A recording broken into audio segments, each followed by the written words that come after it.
Bonjour à toutes et à tous et bienvenue sur ce nouveau webinaire Mayae. Aujourd'hui, je suis en compagnie de Stéphanie et Moira de l'équipe Evolise, donc en très bonne compagnie.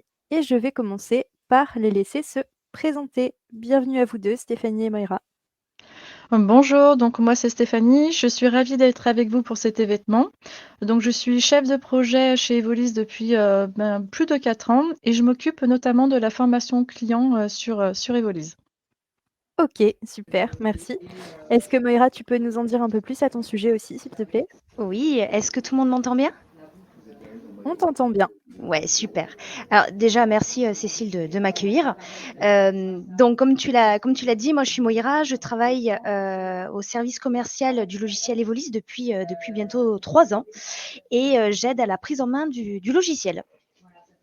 Ok, super. Alors, merci à toutes les 2 d'être, à mes côtés aujourd'hui et je suis sûre que ça va être un super moment avec nos auto-entrepreneurs. Pour, vous permettre de bien comprendre le sujet qu'on va aborder aujourd'hui, on va en fait avoir un maximum de possibilités et d'outils. Donc on va faire à la fois une partie théorique et une partie démonstration sur Mayae et sur Evolis. Et d'ailleurs, au cas où certains d'entre vous ne connaîtraient pas encore nos partenaires Evolis, est-ce que Moira, tu peux nous réexpliquer en quelques mots en quoi ça consiste? Absolument. Alors Evolis est un logiciel de facturation et de gestion commerciale et qui est 100% français. Voilà. OK, très bien. Alors, avant d'entamer le sujet du webinaire, je refais juste une passe un petit peu technique. Est-ce que vous nous entendez bien? Et est-ce que vous voyez bien le PowerPoint qui est diffusé à l'écran? N'hésitez pas à réagir dans le chat tout au long du webinaire. On a aussi un onglet questions. OK, super, vous nous entendez. Parfait. Donc on a un onglet questions, on a un onglet chat. On essaiera de répondre à un maximum de vos questions aujourd'hui, mais ne vous inquiétez pas. Si jamais on ne vous répond pas aujourd'hui, toutes les questions seront traitées dans l'article récapitulatif qui va paraître dans quelques jours. Et bien sûr, le webinaire sera enregistré et disponible en replay sur notre chaîne YouTube. Je vous remets d'ailleurs le lien de la chaîne YouTube pour que vous puissiez accéder à tous les précédents webinaires et aussi à celui-là quand il sera, posté. Allez, c'est parti. Donc aujourd'hui, on va tenter de vous donner du coup un maximum d'astuces pour optimiser votre facturation et la récupération de vos paiements clients. La première clé qui nous semblait importante à aborder, c'est la vérification et le bon paramétrage de vos conditions de paiement pour vous permettre d'appuyer votre facturation sur des piliers solides. Alors, Stéphanie, j'aimerais te laisser la main sur ce sujet. Il me semble qu'il y a quelques obligations et informations importantes qu'il faut connaître. Alors oui, tout à fait, sur les conditions de paiement, de quoi sont composées en fait les conditions de paiement? On va avoir plusieurs choses. On va avoir la date d'échéance, la durée de validité, ça va s'adresser notamment aux devis qu'on va réaliser. On va avoir également le taux de pénalité, les frais de recouvrement et les conditions d'escompte. On va revoir un peu plus dans le détail chaque thématique. Sur les dates d'échéance. Donc, la date d'échéance est importante sur votre document, aussi bien pour vos documents commerciaux sur le devis ou sur la facturation derrière, puisqu'en fait, ça va venir impacter directement la santé financière de votre entreprise, puisque cette date d'échéance de votre facture, c'est la date à laquelle vous allez être payé. Donc, forcément, ça va influencer la trésorerie et comme on sait, la trésorerie est très, très importante. Alors quelques petites, règles à respecter. Donc, les délais de paiement, en fait, ils sont encadrés par la loi de modernisation de l'économie. Je vais vous partager, à l'écran hop, je vais vous partager mon écran et on va retrouver ensemble, des liens qui sont intéressants puisque sur ces liens-là, que je vous communiquerai du coup dans le chat, juste après, vous allez OK, retrouver super. sur le site, entreprise, .service-public toutes les informations concernant les délais de paiement. Alors là, ce sont les délais de paiement qui vont concerner les professionnels et je vais prendre dans la généralité. Très généralement, on est à 30 jours, maximum pour les délais de règlement côté, professionnel. C'est-à-dire quand vous allez facturer à des professionnels. Forcément, il y a des cas particuliers puisqu'en fait, en fonction de l'activité, vous allez avoir, une réglementation qui va être un petit peu différente et si par exemple je prends le transport, saisonnier ou achat en franchise de TVA, il y aura des particularités. Donc sur le lien, vous allez retrouver toutes ces informations-là qui permettront de répondre à vos questions si vous êtes dans l'un de ces cas-là. Et de l'autre côté, on avait déjà fait un webinaire précédent du coup avec Cécile sur cette thématique-là. Et pour la facturation auprès des particuliers, il n'y a pas de délai officiel en fait. Donc l'idée, c'est vraiment d'avoir le paiement le plus rapidement possible à partir du moment où la facture a été émise. L'idée, c'est que vous puissiez encaisser directement l'argent tout de suite derrière. Donc soit c'est par rapport à la livraison de biens ou c'est par rapport à la fin de la prestation de service. Voilà. Concernant la durée de validité. La durée de validité, ça va concerner plus particulièrement les devis. Voilà, donc c'est pareil. J'ai trouvé en fait des informations qui sont très intéressantes où je vais vous envoyer également le lien dans le chat, ou c'est peut-être du coup Cécile qui va vous les envoyer, où on va retrouver en fait les devis. Pourquoi? Parce que les devis derrière, c'est pareil. Alors j'enlève toutes les petites, voilà.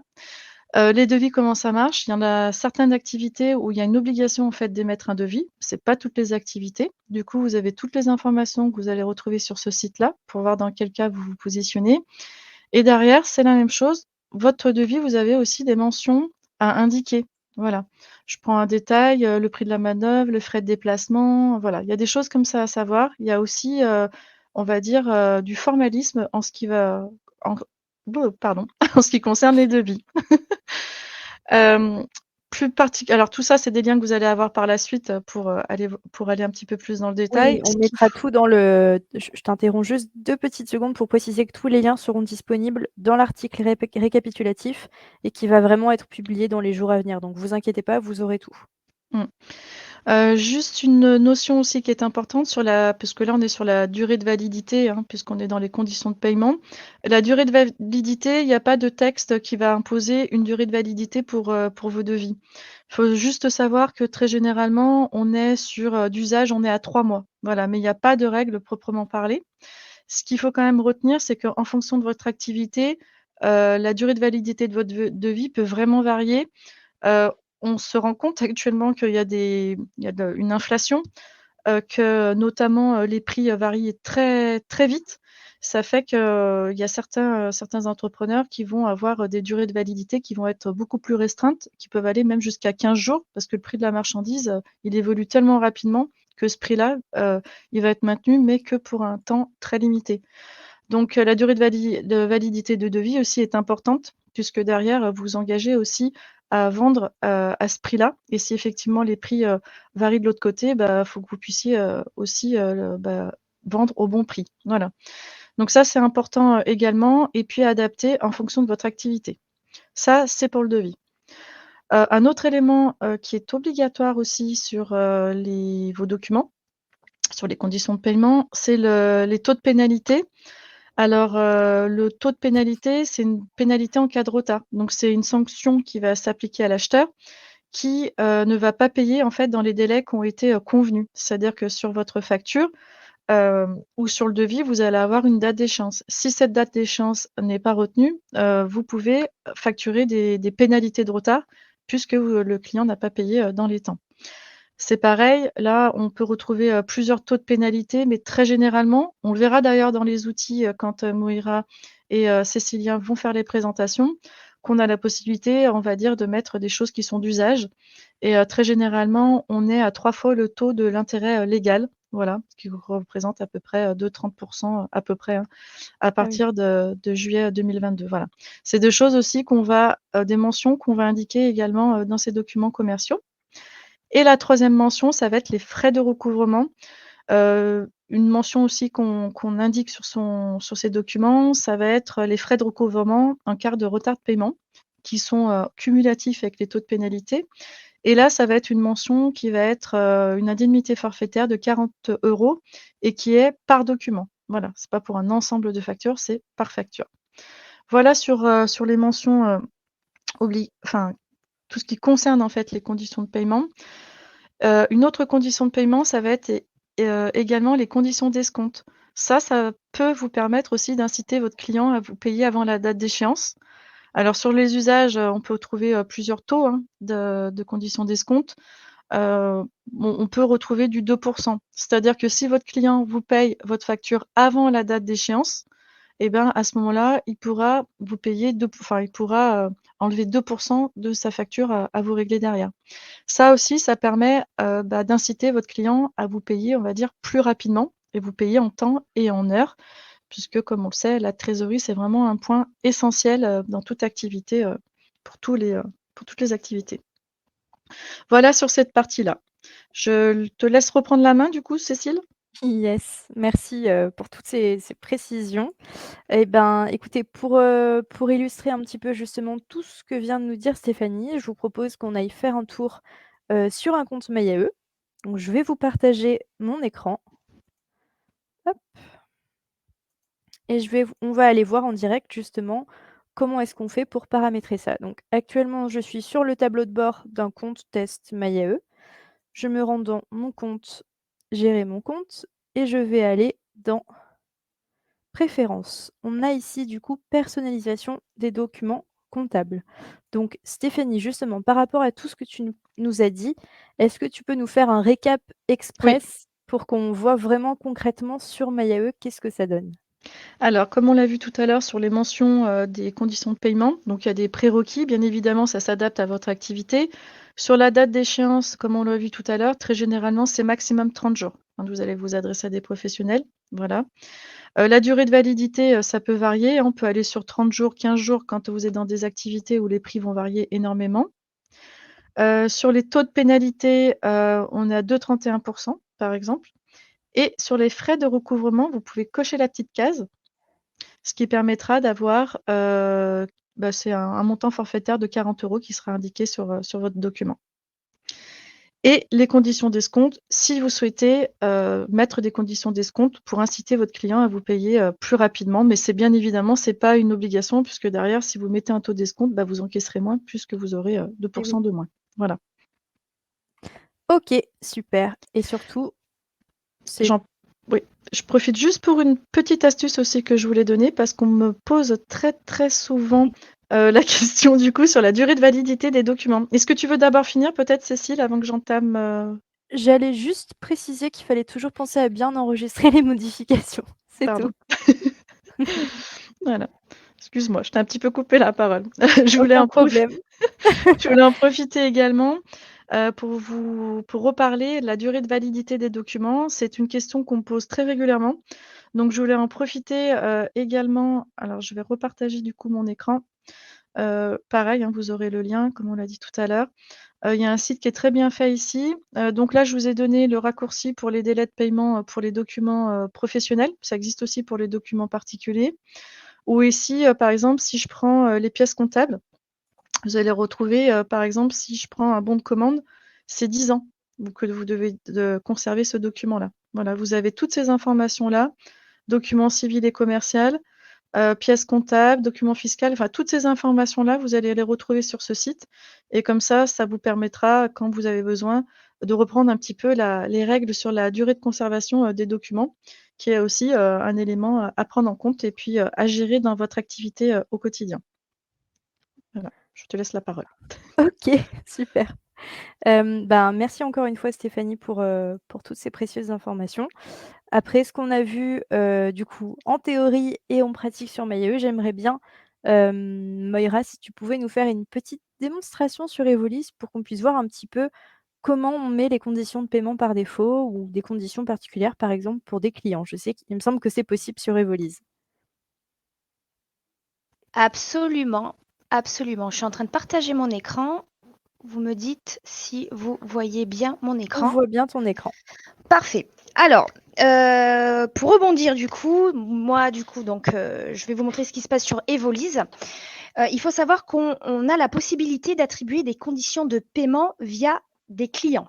Donc dans ce cas-là, moi je vais aller sur mon menu de gauche, je vais aller dans Clients ici, je vais aller chercher un client. On va prendre celui-là par exemple. Je vais modifier sa fiche et en dessous, je peux donc cocher les conditions de règlement si particulières. Et je peux demander pour ce client-là les conditions à réception, à la commande, fin de mois, bref, on va avoir un panel de choix, hein, si vous préférez. Donc, du coup, il suffit de sélectionner les conditions de règlement que je souhaite pour ce client-là et je vais enregistrer les modifications.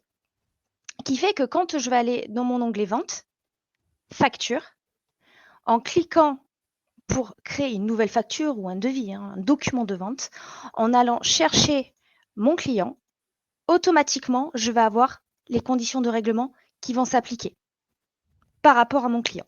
Donc ça, vous allez pouvoir un petit peu jouer avec vos paramétrages là-dessus sur vos clients.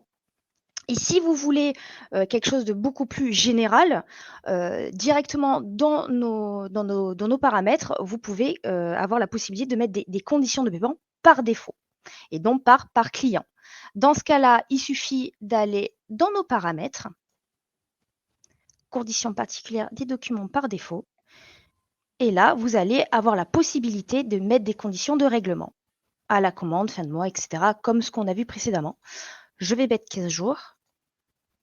J'enregistre. Et toujours pareil, je vais aller saisir une facture en sélectionnant un client. Et automatiquement, 15 jours. Donc, ce qui va vous permettre un petit peu de jongler les conditions de règlement. Par rapport à la saisie de cette facture, je vais pas. Stéphanie l'a très très bien expliqué. Juste, on va retrouver ces fameuses mentions où on va voir les frais de recouvrement qui sont obligatoires. La fameuse petite case dont Stéphanie elle a parlé, c'est les taux de pénalité. On peut cocher cette case en cas de retard de paiement, application d'intérêt de 3 fois, etc. C'est cette petite case-là. Et il va avoir aussi le taux d'escompte qu'on peut appliquer. Voilà pour ma part. Ok, super. Bah, merci à toutes les deux pour cette démonstration et ces informations. Est-ce qu'on a des questions sur le sujet actuellement? Sur ce qu'on vient de voir, vraiment cette partie-là? Si vous avez des questions, c'est le moment de les poser, n'hésitez pas. Et sinon, même si vous les posez au cours du webinaire, il n'y a aucun souci, on les traitera à la fin ou dans l'article, comme je l'ai expliqué au début. Je vois que Ludivine est en train de taper. C'est bien, Ludivine, on vous met pas la pression. Tout le monde attend votre message. C'est ça, oui.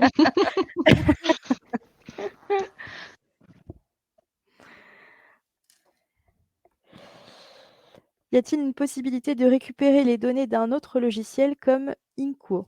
Je ne sais pas si vous savez répondre à cette Alors, question, les on filles. parle de quoi? La possibilité de récupérer des données de MyAE, juste un peu plus de précision afin de pouvoir vous aider un maximum.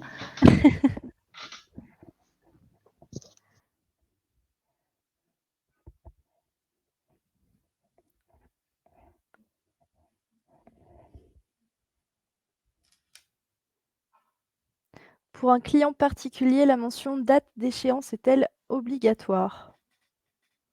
Il me semble que c'est surtout pour les clients professionnels, non, Stéphanie?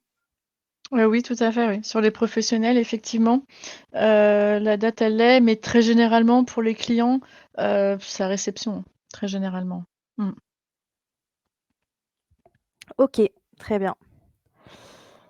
Je reprends client et documents déjà saisis dans Inco. Donc, la question, c'est concrètement, vous voulez faire un export d'Inco pour le mettre dans quel logiciel? Je suis désolée,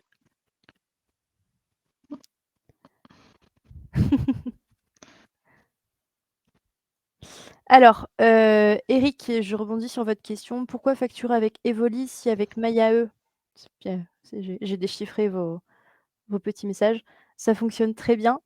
Tout simplement, en fait, c'est 2 logiciels différents. Comme vous l'avez vu, vous allez avoir des fonctionnalités qui vont être bien différentes sur Evolise. Vous allez avoir beaucoup plus de possibilités de personnalisation et de paramétrage que vous n'avez pas sur MyAE. C'est pour ça qu'on vous présente les 2. C'est que les 2 sont très bien. Ça va tout simplement dépendre, des besoins que vous allez avoir pour la gestion de votre activité. Je ne sais pas si vous êtes d'accord avec moi, Stéphanie et Tout Moira, à fait, on ne pouvait pas dire mieux. C'est exactement ça. Tout dépend de votre besoin. Et en fonction de votre besoin, ça permettra d'orienter votre choix. Par rapport à la question pour la reprise, je pense que c'est la reprise historique, je suppose.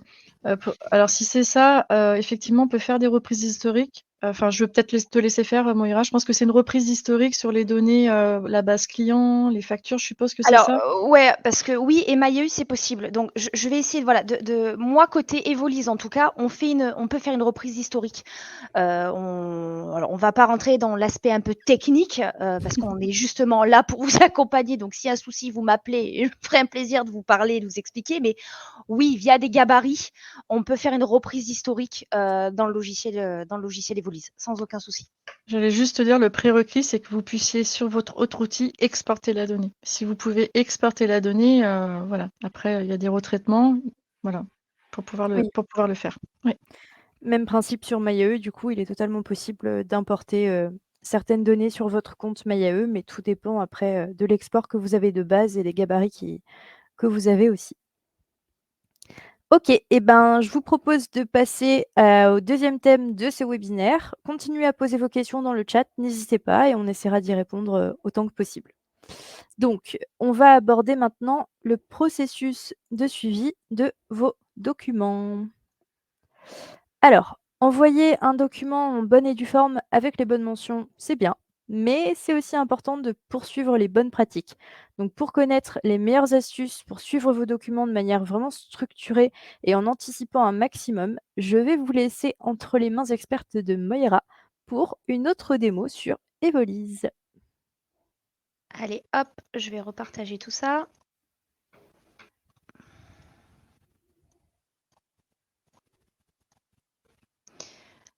Alors, on est de retour sur Evolise.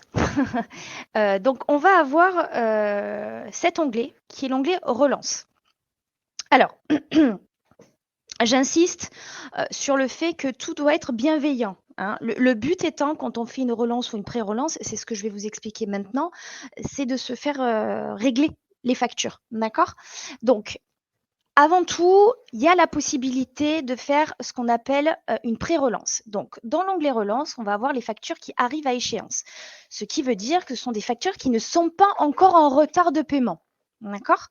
Donc, on va prendre mon exemple ici. La facture 91, elle arrive à échéance, 0 jour. Donc, la date d'échéance, c'est aujourd'hui. C'est-à-dire que si aujourd'hui, je ne reçois pas le règlement de cette facture et j'impute pas ce règlement sur ma facture, demain, elle passera en retard de paiement. Donc, j'ai une première possibilité ici, c'est de pouvoir cliquer directement sur la facture concernée et faire, entre guillemets, une pré-relance, c'est-à-dire renvoyer la facture par mail à mon client, afin de lui faire un espèce de rappel en lui disant « Coucou, c'est moi, il y a toujours une facture en attente de règlement ». D'accord? Donc, ça va vous permettre un petit peu d'anticiper ces relances, tout simplement. Si malheureusement, ça ne peut ne pas marcher, vous allez avoir donc du coup la possibilité d'émettre des lettres de relance.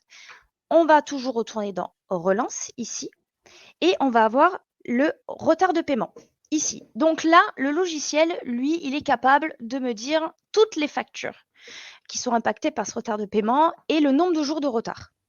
Ce qui va me permettre de faire une lettre de relance. Et encore une fois, dans la bienveillance. Oui, toujours penser à bien rester Toujours. courtois dans les échanges avec vos clients, c'est super important. C'est très important parce que, encore une fois, et j'insiste et je répète, le but, c'est que vous fassiez payer. D'accord? Donc, en cliquant sur lettre de relance, ici, on va pouvoir donc définir une lettre de relance. Donc ça, on va avoir ici la date de la relance, l'objet de la relance et le corps de mail. Bien évidemment, ça, vous allez pouvoir le modifier. C'est pas un problème, vous pouvez le modifier manuellement. Ici, c'est l'historique déjà. Donc, je sais que ici, on va avoir l'historique des relances que j'ai déjà effectuées.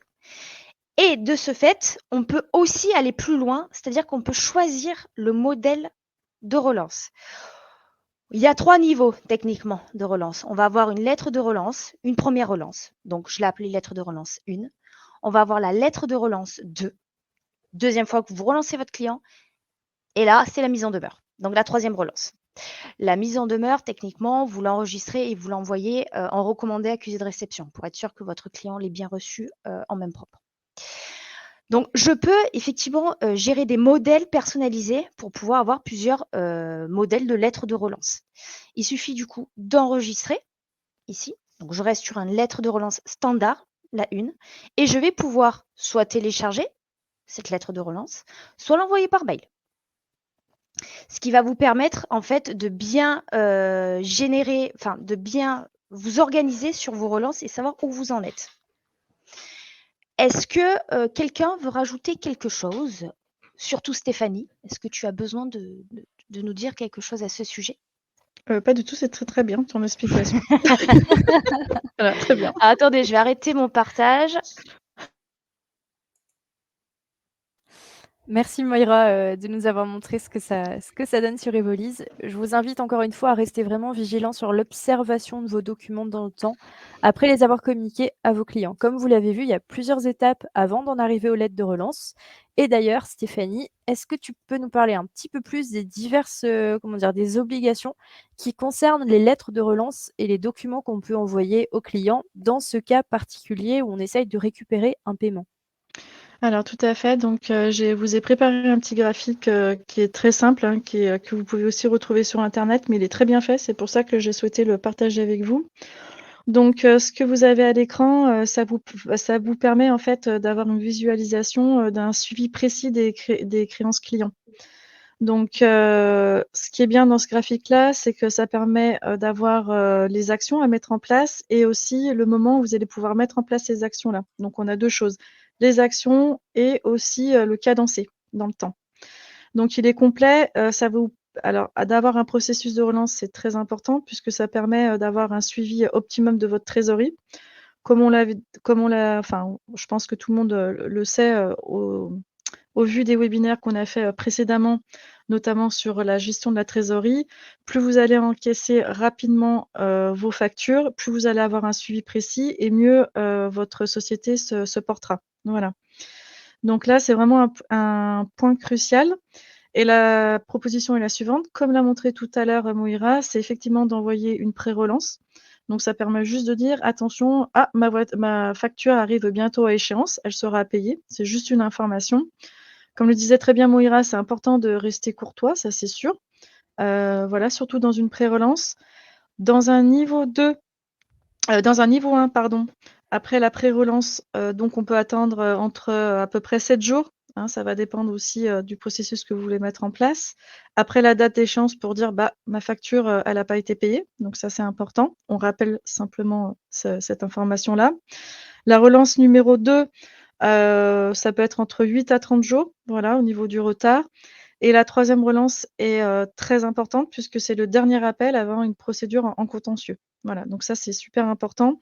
Il y a un petit peu plus de formalisme dans le sens où, effectivement, elle doit être envoyée en accusé-réception et à partir de là, ça peut aussi, derrière, engendrer une procédure, judiciaire. Donc très important et très important d'avoir aussi, pardon, suivi ces 3 niveaux de relance, niveau 1, 2 et 3.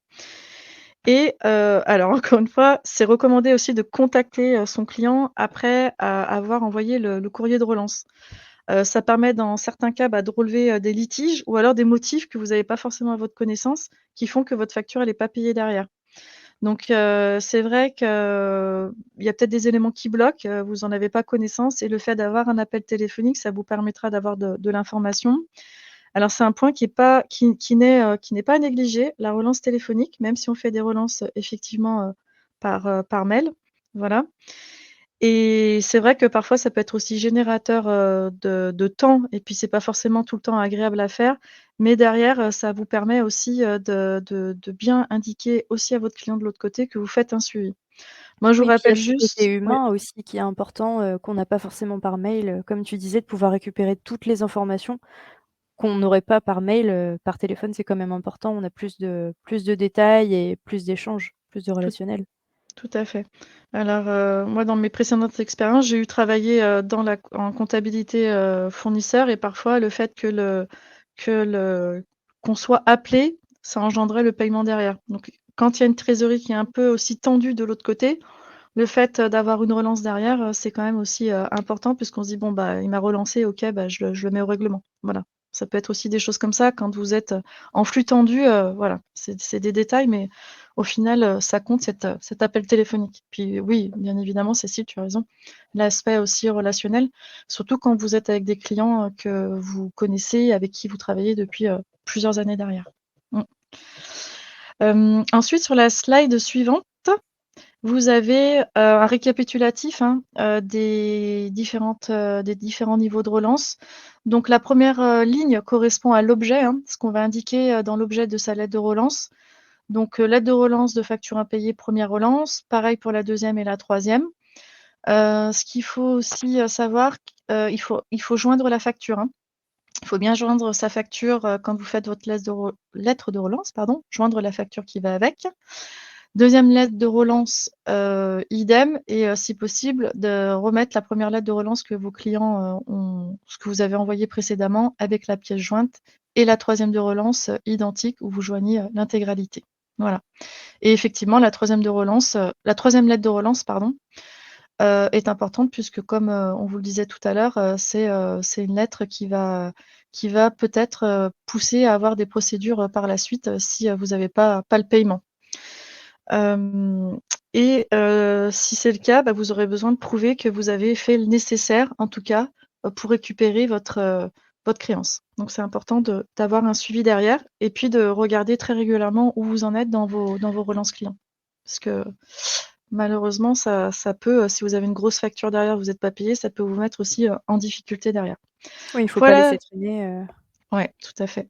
Puis, même quand, du coup, vos clients, ils savent que derrière, vous suivez, donc ils savent très bien que votre facture, et bah, pour le coup, ils vont vous payer parce qu'ils savent que derrière, vous avez un suivi, quoi. Super important. Aussi pour, la communication, on va dire indirecte. Voilà. C'est sûr. Merci beaucoup Stéphanie, encore une fois. J'aimerais justement rebondir sur une autre facette de ce sujet. Pour moi, ce serait le tracking des documents. On a, sur Mayae quelques astuces d'utilisation qui peuvent vous aider à prendre en main le suivi de vos envois de documents, justement pour mieux les surveiller et pour mieux, évaluer, l'état d'avancement de vos paiements. Donc ce que je vais faire, c'est que je vais vous repartager mon écran. Je vais me rendre, sur notre compte de test Mayae. Comme ça, vous allez pouvoir voir vraiment tout ce que vous pouvez faire. Pour moi, ça se décompose en 3 sujets essentiels dont vous pouvez bénéficier sur Mayae pour vous aider. Alors, tout d'abord, il faut savoir que vous avez la possibilité d'envoyer vos documents par mail depuis Mayae, directement depuis vos documents, hein. Donc si je vais par exemple sur ma liste des factures, ici, vous voyez que j'ai le bouton «Renvoyer par mail» parce que je l'ai déjà fait au cours d'un test. Mais en fait, à partir du moment où vous allez renseigner dans votre fiche client une adresse mail, vous allez avoir ce bouton qui apparaît. Lorsque vous envoyez par mail, une facture ou un document, tout ce que vous voulez depuis Mail.ue, l'état du document passe en «Envoyé», alors qu'auparavant il était en «Enregistré» ou en «Généré». À ce moment-là, du coup, le deuxième pilier essentiel pour le tracking des documents, c'est qu'à partir du moment où vous envoyez un document par mail depuis Mail.ue, et ben, c'est bien d'aller personnaliser les mails que vous envoyez. Donc pour ça, vous allez dans My compte, gérer mon compte, vous allez dans Email et là, en fait, vous allez avoir la possibilité de personnaliser à la fois le sujet et le corps de vos mails pour chacun de vos types de documents, qu'il s'agisse d'une facture, d'une lettre de relance, d'un devis ou encore tous les autres. Vous allez simplement avoir la signature des mails qui ne changera pas et qui sera toujours la même et vous pouvez aussi la personnaliser, c'est juste que ce sera la même pour tous vos documents. Et le troisième donc pilier essentiel, à mon sens, c'est, de vous rendre ensuite dans l'onglet «Préférences», de descendre un petit peu et d'aller dans la section «Notifications sur envoi d'email». En fait, cette section va vous permettre de choisir, les emails pour lesquels vous voulez être mis en copie pour les recevoir sur votre propre boîte mail. Vous vous assurez, vous, ainsi que le mail est bien parti du logiciel. Donc si votre client, à ce moment, vous dit: «Bah, non, non, je vous assure, j'ai pas reçu votre document», bah, vous savez qu'il est bien parti du logiciel, donc vous pouvez l'orienter vers les spams de sa boîte mail ou à chercher, davantage s'il n'a pas vu peut-être ou si vous n'aviez pas personnalisé vos emails. Mais il faut savoir que Mayae, c'est pas le seul à vous proposer des fonctionnalités spécifiques concernant l'envoi de vos documents. Il y a de quoi même être, jaloux aussi un petit peu des fonctionnalités qu'on peut trouver sur Evolise. Du coup, j'aimerais, si tu le veux bien, Moira, que tu nous montres un petit peu ce que ça donne de ton côté pour le tracking des documents. Oui, alors ne sois pas jalouse, hein, ne soyez pas jaloux. C'est comme MyAE, hein, c'est comme pour MyAE. On a effectivement donc la possibilité, quand on envoie une facture, de se mettre en copie. Mais donc, on a le fameux tracking qui fait que je vais vous montrer par exemple cette facture qui a été envoyée par mail. Celle-ci a bien été délivrée. D'accord? Donc, elle est bien partie de chez nous, elle a bien atterri sur la boîte mail du client. On va trouver une autre facture. On va prendre celle-ci, par exemple, la 92. Ici, on peut voir qu'elle a été consultée. Et quand je descends, en fait, tout se passe en bas de page dans l'historique des événements. On sait exactement tout ce qui s'est passé sur l'historique des événements, sur cette facture. D'accord? En l'occurrence, c'est mon exemple, cette facture, hein. Ça aurait pu être sur un document de vente en règle générale. Là, on voit que ouvert x2. Donc, on sait que le client a ouvert 2 fois la facture. Et on va aller même plus loin. On va prendre celle-là, je l'ai prise. La 93, historique des événements, ouvert x4. Alors, c'est du pur tracking. On sait combien de fois le client a ouvert la facture. J'adore cette fonctionnalité. Donc, ça peut être intéressant. C'est vrai qu'effectivement, et je rebondis sur ce qu'a dit Cécile, si vous voyez par exemple ouvert x4 et que le client vous dit « Ah non, c'est pas possible »,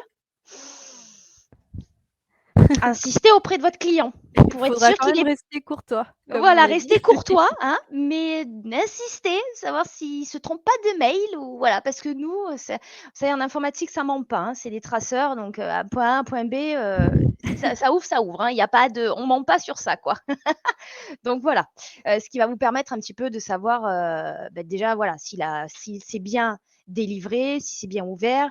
Et on a même cette possibilité, c'est que des fois, quand on fait une facture assez rapidement, on peut se tromper sur l'adresse mail. Dans ce cas-là, on va avoir un état dans l'historique des événements qui sera bounce. Ça veut dire que l'adresse mail n'est pas bonne. On vous invite du coup à modifier cette adresse mail pour pouvoir renvoyer cette facture. Donc, vous allez un petit peu avoir cet historique des événements qui est super intéressant. Et comme Cécile le dit, ça permet des fois de savoir où votre client il se situe, hein, par rapport à votre facture. Voilà. Voilà. Donc ça, en fait, c'est vraiment voilà, le tracking de base. Il y a aussi, moi, je voulais vous parler et vous montrer une autre fonctionnalité. C'est ce qu'on appelle le chaînage des documents. Je ne sais pas si vous en avez déjà entendu parler. Alors, c'est quoi le chaînage des documents? C'est la possibilité, je vais prendre un exemple, de prendre un devis, de saisir un devis, de le transformer en facture. Vous allez me dire, oui, mais ça sert à quoi? Ça vous permet d'avoir un meilleur suivi, tout simplement. Alors, je vais vous montrer un exemple. Je vais prendre un devis ici. Je vais copier un devis déjà existant. Hop. Ici. Ah ben non, il est même enregistré. Parfait. Ce devis-là, je l'ai envoyé à mon client. D'accord? Mon client m'a dit, c'est bon, je valide. Très bien. Donc, je veux transformer ce devis que j'ai envoyé à mon client en facture. Pour cela, je vais donc demander au logiciel de le facturer. Donc, on va facturer le devis. Hop, on va passer à l'étape facture et on va enregistrer cette facture. Ah, frais de recouvrement. Vous voyez comme quoi c'est important les frais de recouvrement? Hein? Hop, C'est bien d'avoir des rappels comme ça, sur ah, le vous logiciel. avez vu? Voilà, ici, techniquement, ça devrait passer.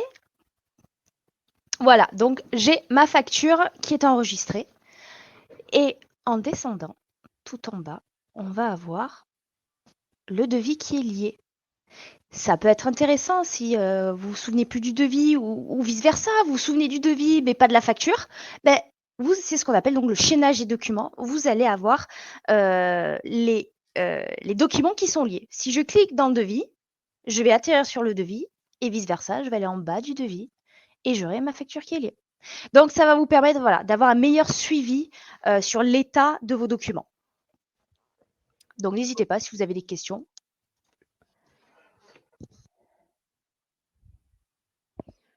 pas trop de questions sur le sujet pour le moment. Je te laisse reprendre la main. Alors, bon, c'était sur la fin de la deuxième partie, pardon. Justement, avec tout ce qu'on vient de vous montrer, vous avez plus trop d'excuses pour le suivi de vos documents. Donc il vous reste plus qu'à vous approprier ces bonnes pratiques. Si vous avez des questions, comme Moira vient de vous le proposer, n'hésitez pas à les poser dans le chat ou dans l'onglet questions. Je voudrais juste prendre quelques minutes pour répondre à Laurent qui a posé 2 petites questions sur MyAE. Vous avez totalement accès sur MyAE à un registre des recettes et un registre des achats. C'est tout simple, hein, c'est dans My registre, registre des achats ou My registre, registre des recettes et vous avez après de nombreux rapports qui sont accessibles depuis My compte, rapports et statistiques et qui vous permettent d'aller checker un petit peu toutes les informations de votre société. C'est accessible en formule premium au niveau des rapports en tout cas. Et concernant, la gestion de trésorerie, comment saisir l'apport en capital de la société? Je suis pas sûre de très bien comprendre votre question, mais s'il s'agit de renseigner une entrée d'argent sur MyAE, sachez que vous êtes obligé de renseigner une recette qui sera reliée à une facture sur MyAE. Vous ne pouvez pas renseigner de sommes d'argent comme ça qui ne sont pas rattachées à une facture. Je ne sais pas ce que vous en pensez, vous, de votre côté, Moira et Stéphanie, au niveau de ces questions. J'ai peut-être, mal compris. Non, mais c'est ça, hein. C'est ça, en fait. C'est Il me semble Ouais, c'est bien bien ça. Après sur et Evolis, ça sera un petit peu voilà, différent, mais c'est ce que sur j'allais voilà, ce que j'allais dire. globalement sur MyAE, c'est comme ça et sur Evolis, c'est un petit peu différent puisque ça va plus loin sur cette partie-là. sur Evolis, c'est possible de renseigner, d'autres sommes, c'est ça? Sans les rattacher à une recette? Oui, en effet, en fait, comme on a la possibilité d'avoir je vais être, rapide, des données bancaires, une entrée ou une sortie d'argent n'est pas obligatoirement liée à un document de vente. On peut, ce qu'on appelle, mettre en affectation diverses d'entrée ou de sortie. Comparé à MyAE, on va prendre cette ligne et la pointer sur un compte comptable, en fait, tout simplement. En fait, on a la possibilité de catégoriser les flux bancaires sur Evolis. Voilà, on va le catégoriser en apport en capital. OK, merci les filles. Je pense que ça répond à la question de Laurent. Ça vient compléter en tout cas les possibilités, dont on peut disposer, grâce à Evolis. Je réponds aussi très rapidement à Marie-Hélène. Est-ce que le chaînage fonctionne aussi sur MyAE? Oui, tout à fait. Lorsque vous créez un devis et que vous le transformez en facture, vous pouvez retrouver votre ancien devis dans la facture. Ça fonctionne très bien. Eh ben, écoutez, avec plaisir pour les réponses, hein. N'hésitez pas à continuer à réagir, dans le chat. On va passer du coup à la 3e partie de ce webinaire. Du coup, si vous remarquez que vous avez parfois du mal à vous faire payer suite à l'envoi de ces documents, il faut peut-être vous tourner vers d'autres process que ceux utilisés actuellement. Donc c'est le moment de parler justement des outils disponibles pour optimiser le paiement de vos factures. Alors je voudrais vous parler moi d'un premier point, c'est le paiement via PayPal sur MyAE. Je ne sais pas si vous êtes au courant, vous pouvez bénéficier de cette fonctionnalité sur MyAE. C'est très simple, il vous suffit d'aller dans My compte, gérer mon compte. Je vous ai mis une petite capture d'écran parce que c'est vraiment très simple. C'est My compte, donc gérer mon compte, paiement. Et là, vous allez pouvoir activer le paiement via PayPal, rentrer vos données. Vous avez juste à vérifier l'email. Et si vous n'avez pas encore de compte PayPal, vous pouvez en créer un directement via le lien qui est disponible sur cette petite fenêtre. Une fois que cette fonctionnalité est activée, l'avantage, c'est que vos clients auront la possibilité de payer grâce à un bouton qui sera présent directement sur vos factures, donc tout en haut à droite, lorsque vous leur enverrez par mail. Donc c'est vraiment pratique, ils peuvent payer, directement, sortir leur compte et tout est réglé, directement. Actuellement, il n'y a pas d'autres possibilités de paiement en ligne sur MyAE, mais en revanche, comme vous vous en doutez sûrement, sur Evolis, c'est pas la même chose. Donc je vais relaisser de nouveau la main à Moira pour qu'elle puisse vous montrer les différentes possibilités dont vous pouvez bénéficier sur Evolis. Merci Cécile. Alors, ce qui n'est pas bien étonnant, c'est qu'effectivement, nous aussi, on a effectivement PayPal, hein, comme MyAE. Donc je vais aller dans les applications ici, mais on va en avoir un peu plus. Donc, on va pouvoir connecter son compte PayPal, mais aussi Stripe, Payzen, Payplug. Pourquoi on met ça à disposition? C'est que tout simplement, c'est quand même assez lourd de envoyer sa facture. Très bien, le client la reçoit. Il va devoir se connecter à son compte bancaire, faire le virement, valider une authentification forte, etc. Bref, ça peut prendre du temps et c'est un peu agaçant de temps en temps. Donc, ces applications permettent tout simplement de renseigner un numéro de carte bleue et le paiement en ligne. Donc, c'est beaucoup plus rapide et moins contraignant pour votre client. Donc, PayPal, Stripe, Payzen, Payplug. On se connecte avec eux, tout simplement. Il suffit d'avoir un compte chez eux et ça marche. Je vais vite parler des possibilités de prélèvement. On a la possibilité de gérer des prélèvements bancaires. On passe par une application qui est sur une offre qui est un peu plus complète de notre logiciel Evolise. Mais sachez que c'est totalement possible. Voilà. OK, super. Merci Moira. On a quelques questions avant de passer, à la suite.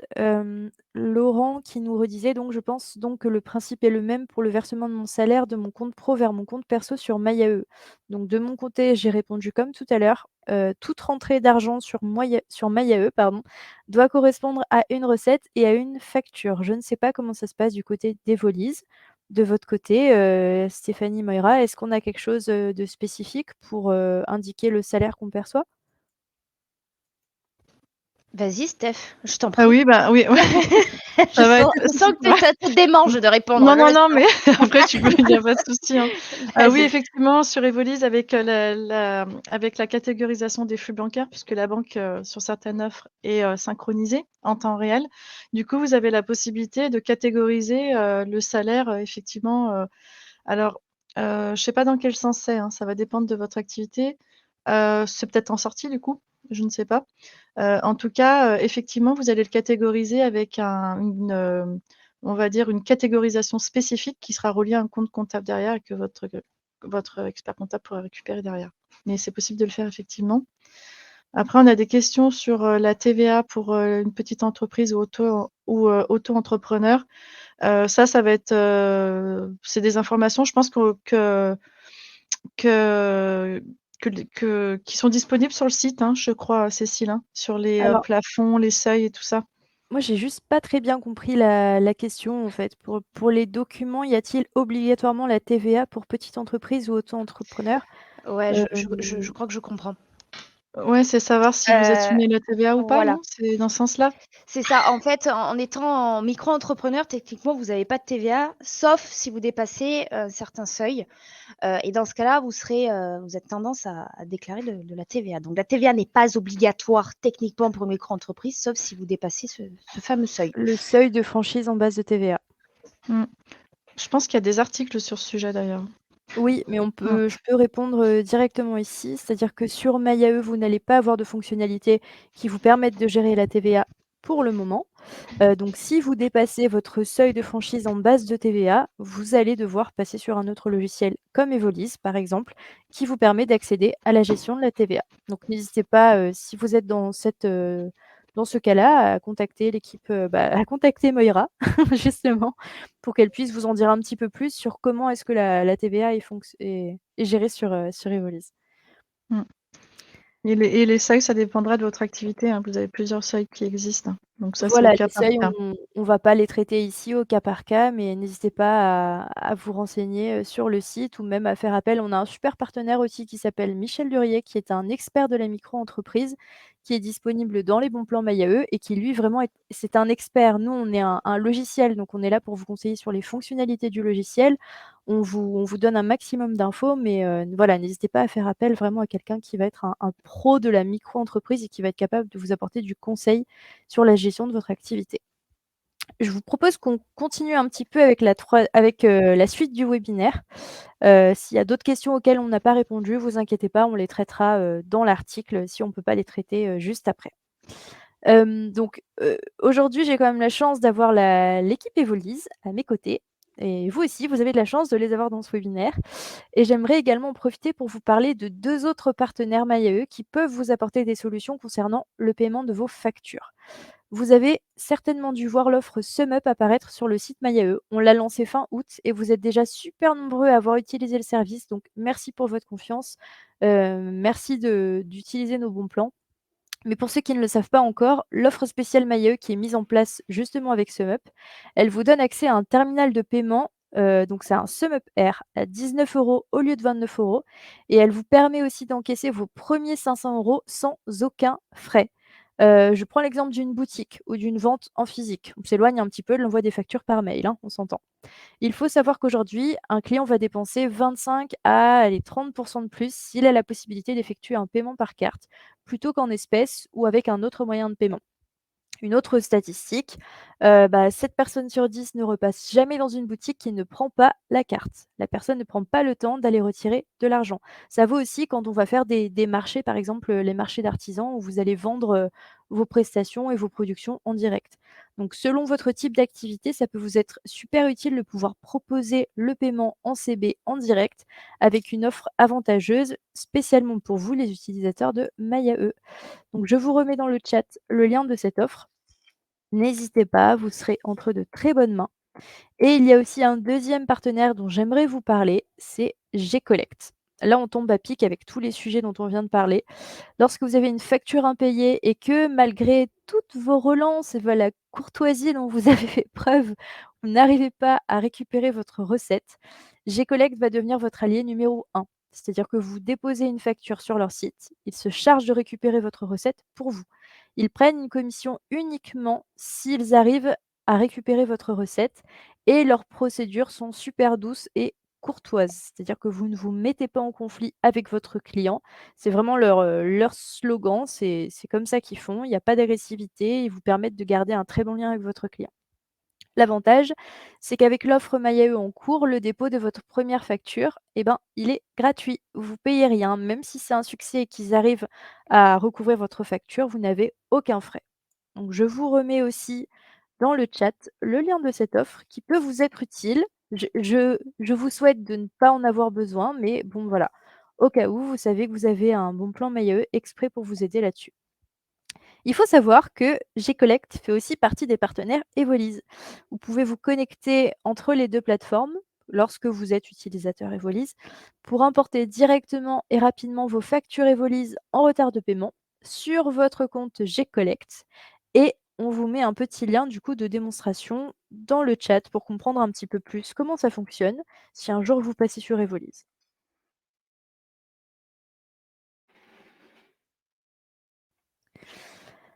Alors, si vous avez des questions du coup sur tout ce qui vient d'être vu, en tout cas sur la deuxième partie ou sur les bons plans, n'hésitez pas, on va pas tarder à arriver sur la fin de ce webinaire. Alors, quel est le montant des honoraires de commission de Gcollect? Écoutez, je ne l'ai plus en tête pour être, tout à fait honnête avec vous. Je pense que ça doit être indiqué directement sur leur site dans les conditions d'utilisation. Ça doit être assez simple à trouver. N'hésitez pas et si jamais vous ne trouvez pas, on prendra le temps quand même de garder la question et d'y répondre, dans l'article récapitulatif du webinaire. Je vois d'autres personnes en train de taper. Je ne sais pas si de votre côté, Stéphanie Moira, vous avez vu d'autres questions auxquelles vous aimeriez répondre? Alors justement une là, Eric, qui arrive à point. Elle est pour moi celle-là, Steph. Elle est pour moi. OK, je te la laisse. Alors Eric, y a-t-il une procédure spéciale pour migrer sur Evolise? Oui et non. Tout simplement, il suffit déjà de me contacter, déjà, comme ça on se parle, j'écoute un petit peu ce que vous avez besoin de faire sur Evolise. Votre douce voix. Oh, voilà. Ensuite, vous allez créer un compte de test et après, moi, je m'occuperai de la migration de vos données. Donc, vous n'avez concrètement rien à faire pour migrer les données de MyAE dans Evolise. C'est moi qui vais m'en charger. Et ben, justement, j'aimerais bien rebondir sur ce sujet-là pour rappeler un petit peu, l'offre qui est en cours avec Evolise et MyAE. Parce que oui, si vous passez sur Evolise, vous serez non seulement entre de très bonnes mains, mais aussi vous avez, une offre spécifique, c'est-à-dire que vous bénéficiez d'une réduction de 15 si vous prenez un abonnement mensuel ou de 25 si vous prenez un abonnement annuel. C'est quelque chose qu'on fait spécialement du coup pour les auto-entrepreneurs MyAE qui souhaitent passer sur Evolise et ça vous permet à la fois aussi d'accéder à la gestion de la TVA ou encore l'avance immédiate. Donc je vous remets justement l'offre dans le chat. Ça vous amènera sur la page Bon Plan sur le site MyAE et vous pourrez après, autant que vous le souhaitez, contacter, Moira de l'équipe commerciale pour échanger un petit peu sur vos besoins et sur la façon dont vous souhaitez, passer sur Evolis. Alors est-ce qu'on a d'autres questions un petit peu sur le sujet?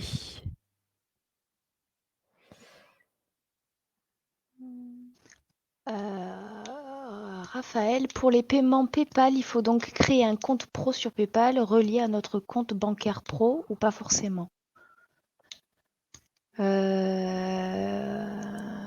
ce qu'on préconise en tout cas du côté de MyAE, c'est simplement de connecter votre compte PayPal à votre compte MyAE. Je ne sais pas si derrière vous avez une autre connexion. Je ne sais pas comment ça se passe aussi du côté d'Evolis. C'était peut-être plus à propos d'Evolis la question C'est la d'ailleurs. même chose. C'est la même chose. Il suffit d'avoir un compte PayPal basique et vous allez pouvoir vous connecter.